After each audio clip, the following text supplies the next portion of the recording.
Hello friends, pregnancy के दौरान sugar level का बढ़ना क्या ये कॉमन सी प्रॉब्लम है? यस, प्रॉब्लम कॉमन है, लेकिन अगर इसको सही वक्त पर आपने ट्रीट नहीं किया तो ये आगे जाकर कॉम्प्लिकेशंस बच्चा और माँ दोनों का डाल सकते हैं। क्या होता है, जब प्रेगनेंसी होती है उस वक्त कुछ महिलाओं में इंसुलिन ठीक से यूज नहीं हो पाता, उसके रहते ब्लड में शुगर लेवल बढ़ जाता है, जिसे हम कहते हैं जेस्टेशनल डायबिटीज मेलाइटस। क्या रीजन होते हैं जीडीएम के? इसके रीजन में आता है नंबर 1 एज। अगर आपकी उम्र जब कंसीव किया है उस वक्त 35 ईयर्स या उससे ज्यादा है। Number 2 family history. अगर आपके परिवार में किसी को डायबिटीज का रिस्क रहा हो या डायबिटीज की हिस्ट्री रही हो, जैसे मदर फादर को डायबिटीज है, तो भी आपको जीडीएम का खतरा रह सकता है।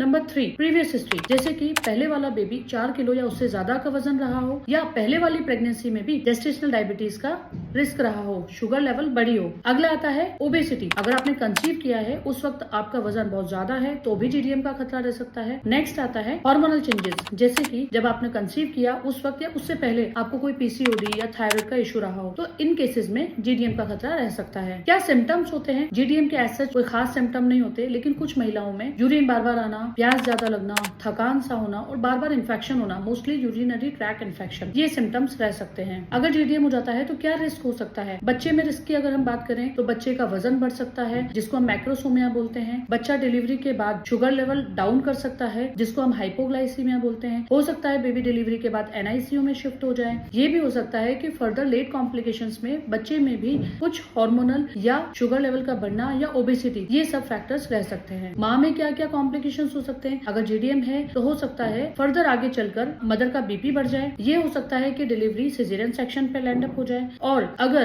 कंट्रोल नहीं किया जाए तो आगे चलकर फर्दर कॉम्प्लिकेशंस में, लेट कॉम्प्लिकेशंस में माँ को भी टाइप 2 डायबिटीज मेलाइटस या हेल्थ इश्यूज रह सकते हैं। अब क्या करना है इनसे बचने के लिए? नंबर 1 आपको हेल्दी डाइट लेनी है, आपको प्रोटीन रिच डाइट लेनी है, बैलेंस डाइट लेनी है, आपको फैट, शुगर और बेकरी प्रोडक्ट अवॉइड करने हैं। नंबर 2 रेगुलर बेसिस पे एक्सरसाइज करनी है। आपके डॉक्टर के बताए अनुसार आप हल्की एक्सरसाइज कर सकते हैं। नंबर 3 स्ट्रेस, तनाव बिल्कुल नहीं लेना है। नंबर 4 आप रेगुलर बेसिस पे आपकी टेस्टिंग करवाएंगे। आपके डॉक्टर्स आपको शुगर लेवल की मॉनिटरिंग बोल सकते हैं, जैसे कि फास्टिंग लेवल, HbA1c, पोस्ट पैनल शुगर लेवल चेक करने का बोल सकते हैं, वो आपको करवाना है। ये सब देखने के बाद शुगर लेवल अगर आपका रेज होता है तो आपके डॉक्टर्स आपको इंसुलिन या अदर मेडिसिन दे सकते हैं, वो आपको लेनी है। अब क्वेश्चन ये आता है कि क्या जीडीएम वाले पेशेंट्स हेल्दी डिलीवरी रन कर सकते हैं? यस, बिल्कुल पॉसिबल है। प्रॉपर वे में आप ट्रीटमेंट लेंगे, आपके डॉक्टर्स की सलाह लेंगे, आपके डॉक्टर के बताए अनुसार आप डाइट लेंगे, तो बिल्कुल जीडीएम वाले पेशेंट हेल्दी डिलीवरी प्लान कर सकते हैं। Thank you.